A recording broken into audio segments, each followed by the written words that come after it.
Salut toi, moi c'est Maël, bienvenue dans cette nouvelle vidéo et bienvenue sur ma chaîne. C'est une vidéo update lecture. Ça fait trop longtemps que j'ai pas tourné de vidéo.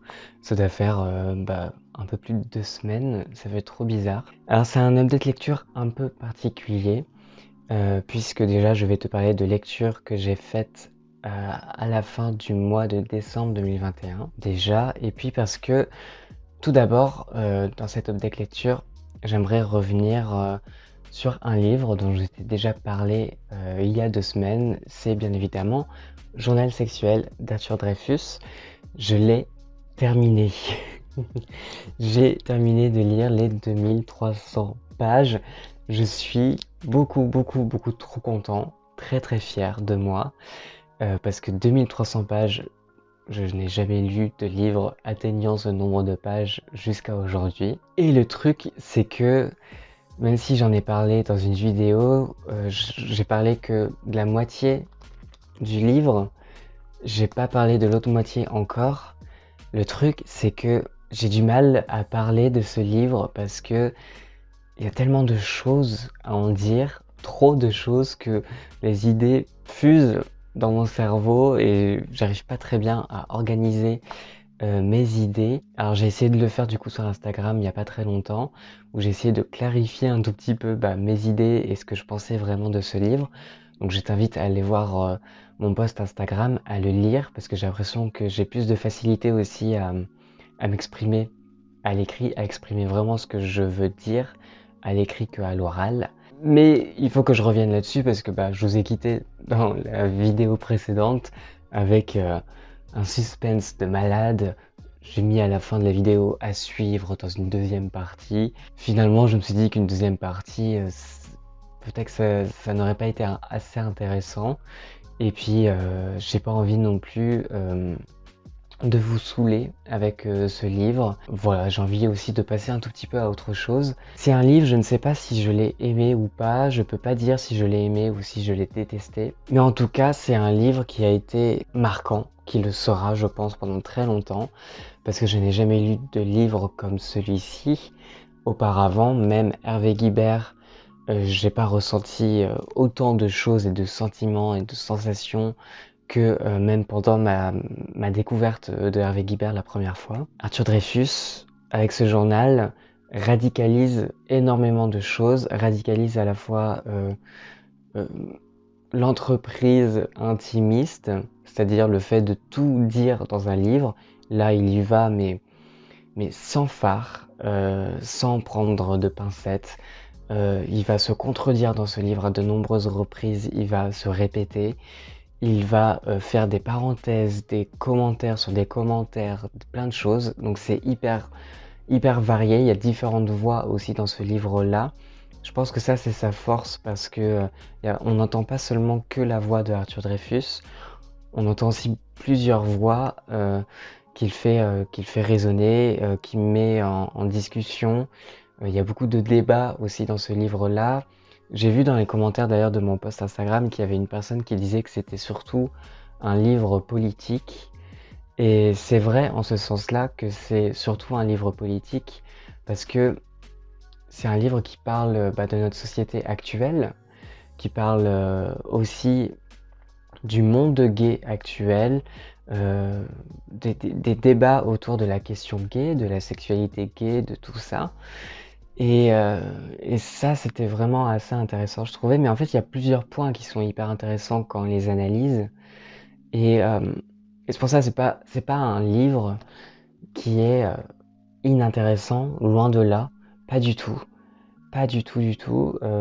C'est un livre qui surprend, qui fait réagir, qui sort de ta zone de confort, mais genre puissance 1000. Et là, dans cette deuxième partie, dans la fin de ce livre, je trouvais que même il y avait quelque chose d'assez beau, surtout dans le dernier chapitre.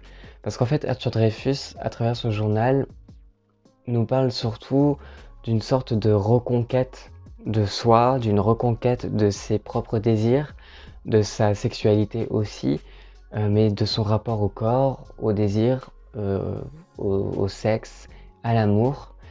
Et c'est une reconquête de soi en fait. On va suivre une trajectoire qui va vers une certaine déchéance, Mais finalement, la fin n'est pas si pessimiste que ça. Et il y a beaucoup de lumière dans cette fin. Et c'est ce que moi j'ai beaucoup aimé. Et je pense que c'est ce que je retiendrai le plus de ce livre. C'est que même si c'était dur, très dur à lire, même s'il y avait des choses qui m'ont choqué, des choses qui m'ont scandalisé dans les paroles, dans les propos, on peut pas dire que Arthur Dreyfus se défausse de sa trajectoire principale qui était de tout dire dans un livre.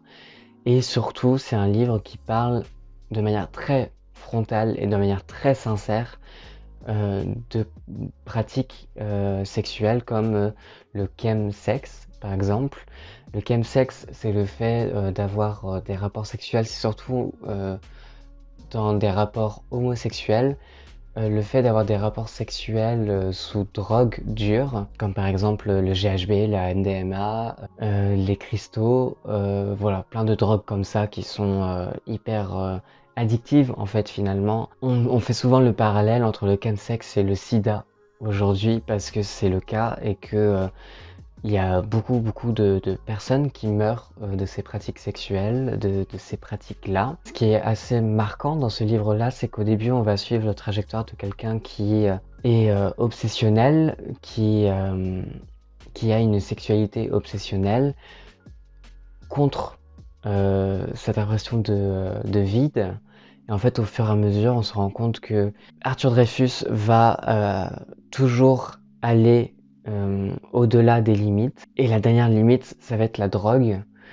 Et ça va être du coup la fin véritablement du sexe, de ce qu'est réellement le sexe, la fin du désir, l'anéantissement du désir, l'anéantissement de la jouissance. Et c'est à partir de ce moment-là que Arthur Dreyfus va écrire sur la honte, écrire aussi sur son identité, la honte aussi qui traverse les générations. Il y a aussi une honte familiale, une culpabilité, voilà, plein de choses comme ça.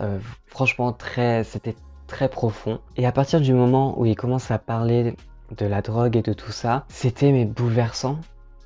Bouleversant. À un moment donné, il y a même un poème qui m'a ému jusqu'aux larmes. C'était poignant et c'était vraiment bouleversant et en même temps il en parlait et j'avais l'impression que ça mettait en lumière tellement de choses par rapport à ce journal. Et là j'ai commencé à me dire mais peut-être qu'en fait c'est pas que je ne comprenais pas, c'est qu'à un moment donné je n'arrivais même pas à comprendre juste pourquoi est-ce qu'il enchaînait les plans sexuels, pourquoi est-ce qu'il parlait de ces plans sexuels comme ça. Et c'est ce qui me scandalisait le plus au départ. Et puis en fait, à la fin, on arrive à comprendre un tout petit peu mieux. C'est un petit peu comme une sorte de livre d'enquête. D'ailleurs, on arrive à une espèce de résolution, pas entière, mais une résolution qui nous permet de comprendre peut-être un tout petit peu mieux les choses. C'est un livre qui m'a à de nombreuses reprises angoissé, terrifié.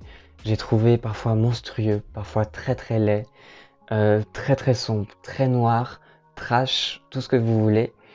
Et puis, à la fin, il y a cette forme de poésie, de sensibilité, d'extrême sensibilité, qui nous rallie en fait avec notre lecture de ce journal et avec Arthur Dreyfus. Et on se rend compte de beaucoup de choses, on prend conscience d'énormément de choses. Et voilà, c'est un livre qui parle très concrètement de l'obsession, de la sexualité, de l'anéantissement de son désir par des applications de rencontres comme Grindr. Et voilà, il y a beaucoup de choses comme ça qui sont poignantes, vraiment. C'est pour ça qu'au tout début, je me disais pourquoi publier ce journal et maintenant je me pose la question autrement. Je me dis mais en fait pourquoi pas publier ce journal en fait? Parce qu'il est tellement dur à lire, c'est tellement une expérience de lecture qu'il faut s'accrocher, ça c'est certain. Il faut être prévenu de ce qu'il y a dedans, mais rien que pour ça, bah, c'est un livre important.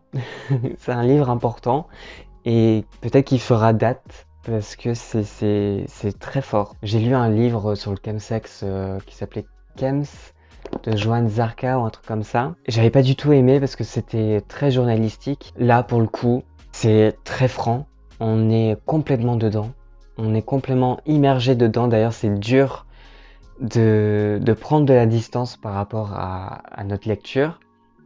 Moi, en tout cas, ça a été une de mes difficultés pour cette lecture-là. C'était que parfois c'était très étouffant, tellement c'est répétitif, tellement l'obsession, l'écriture de l'obsession est forcément répétitive. Il y a les scènes de sexe qui appellent toujours à cette même mécanique.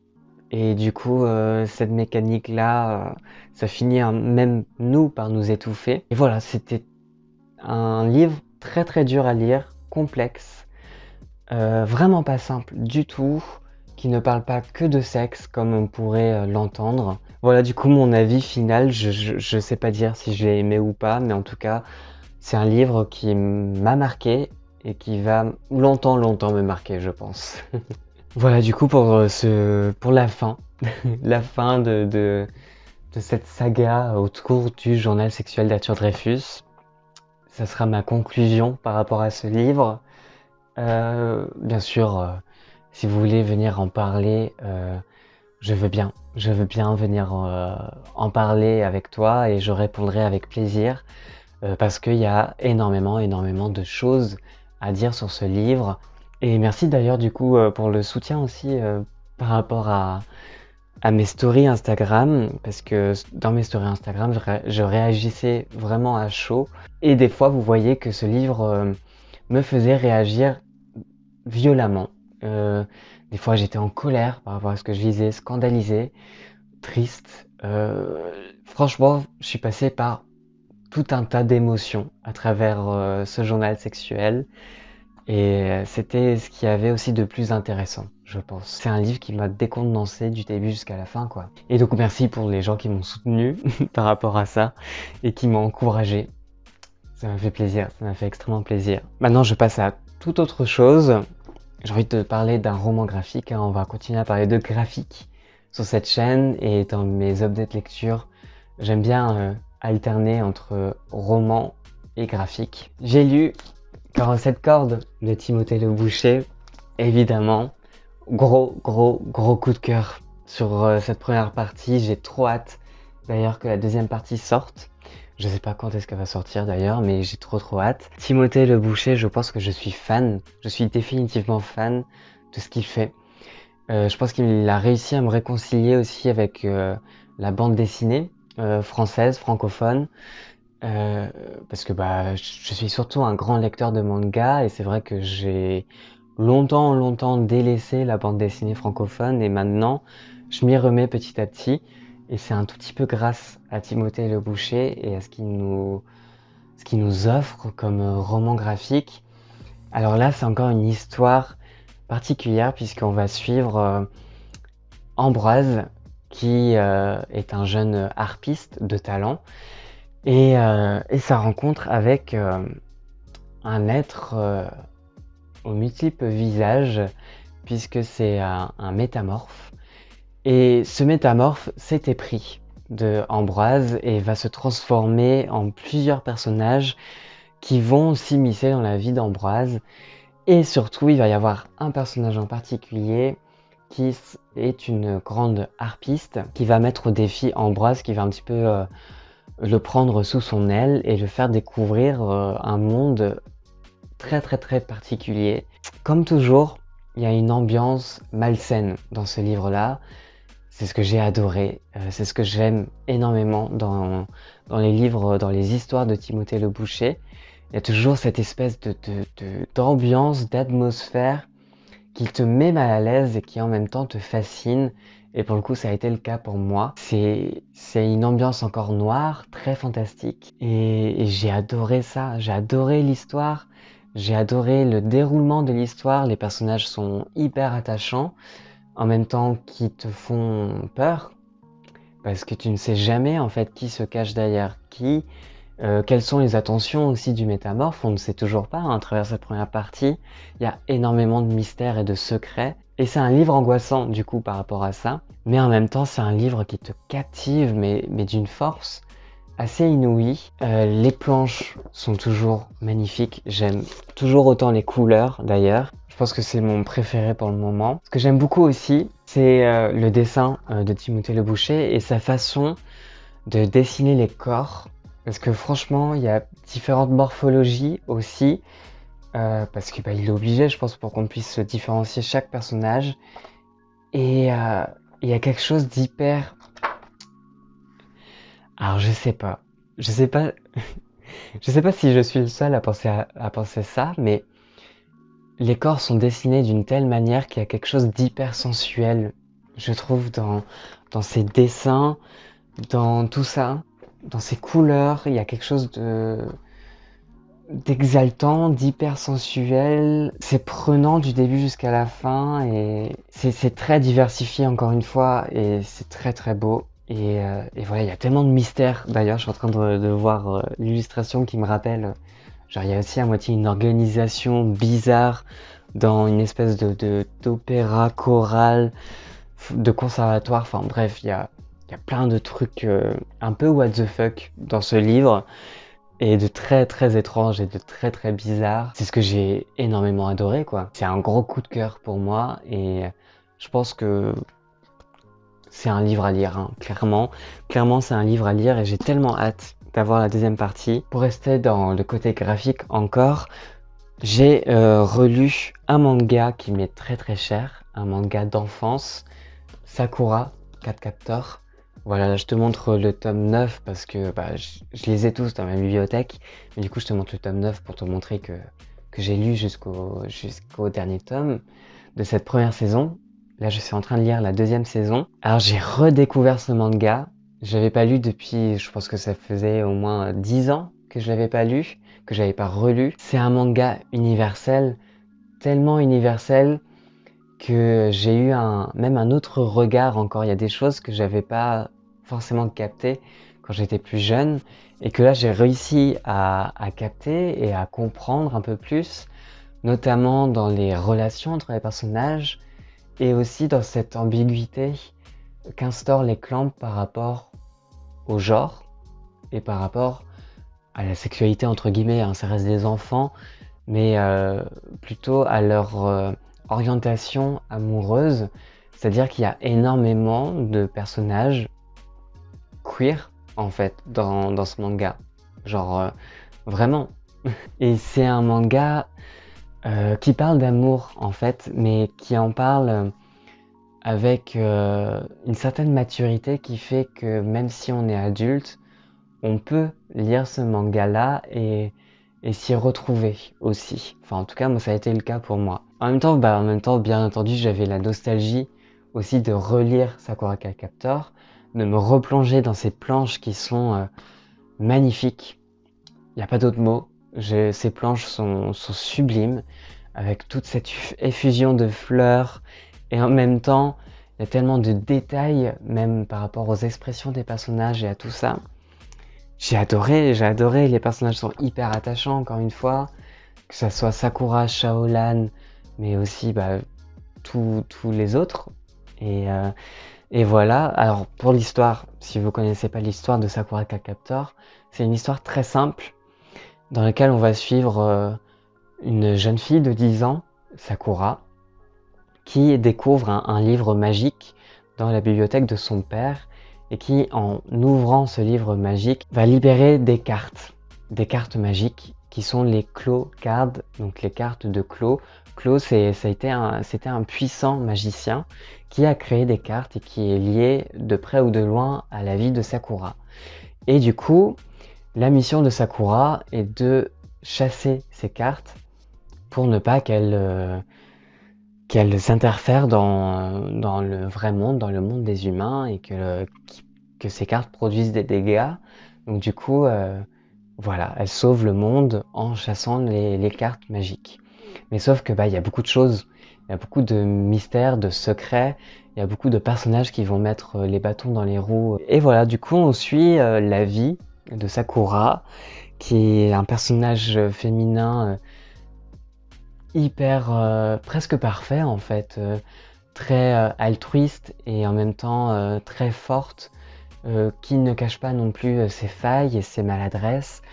Et c'est un personnage qui est hyper attachant. Et en même temps, il y a une bienveillance, mais il y a des sujets assez durs aussi qui sont traités, et comme je te disais, il y a toute une ambiguïté par rapport à des thématiques qui sont pas forcément des thématiques euh, très faciles à développer pour un public de jeunes lecteurs. Et je trouve que les Clamp le font d'une belle manière, c'est-à-dire qu'elles mettent pas les personnages dans des étiquettes. On va vraiment suivre juste des personnages qui sont attachés à d'autres, qui sont soit amoureux, qui ont des sentiments pour d'autres personnages. Et des fois, ce sont des personnages masculins envers d'autres personnages masculins, et c'est complètement normal, et c'est pas non plus accentué, tu vois. C'est pas non plus, on va pas montrer du doigt justement toutes ces particularités-là. Non, au contraire, c'est vraiment quelque chose de très normal, et ça coule de source. Et voilà, donc voilà, c'est pour ça, pour tout ça, j'ai énormément aimé relire ces livres-là. Voilà, je pense que c'est un petit bonbon pour moi, c'est quelque chose de tellement nostalgique. Voilà, c'est un petit peu mon Harry Potter à moi en fait. J'aime tellement l'univers et tout ça que à chaque fois que je m'y replonge, c'est doux et c'est trop bien. Voilà. Pour le coup, je suis pas du tout objectif hein, par rapport à ce manga, mais franchement, je pense que même pour la génération d'aujourd'hui, c'est un manga qui reste encore hyper actuel et qui est parfait toujours pour des jeunes lecteurs. Donc voilà. Oups là. Voilà. Et enfin, le dernier livre dont je voulais vous parler dans cette vidéo, je l'ai plus avec moi parce que je l'ai prêté à une amie. J'ai lu Tout le bleu du ciel de Melissa d'Acosta. C'est un roman que m'avait prêté ma grand-mère. Je l'ai lu du coup pendant les vacances de décembre et je l'ai fini début janvier. J'ai été agréablement surpris par ce livre-là. Alors je l'ai lu vraiment comme une sorte de parenthèse enchantée dans mes lectures. Voilà, hormis le fait que je trouve que c'était un livre qui était parfois un petit peu long dans ses descriptions et tout ça. J'ai adoré ce livre parce que il m'a fait du bien. Voilà, concrètement, c'est un livre qui m'a fait du bien, qui m'a fait voyager. J'avais envie après de partir en road trip à travers la France, à travers les villages de France et de découvrir énormément de choses.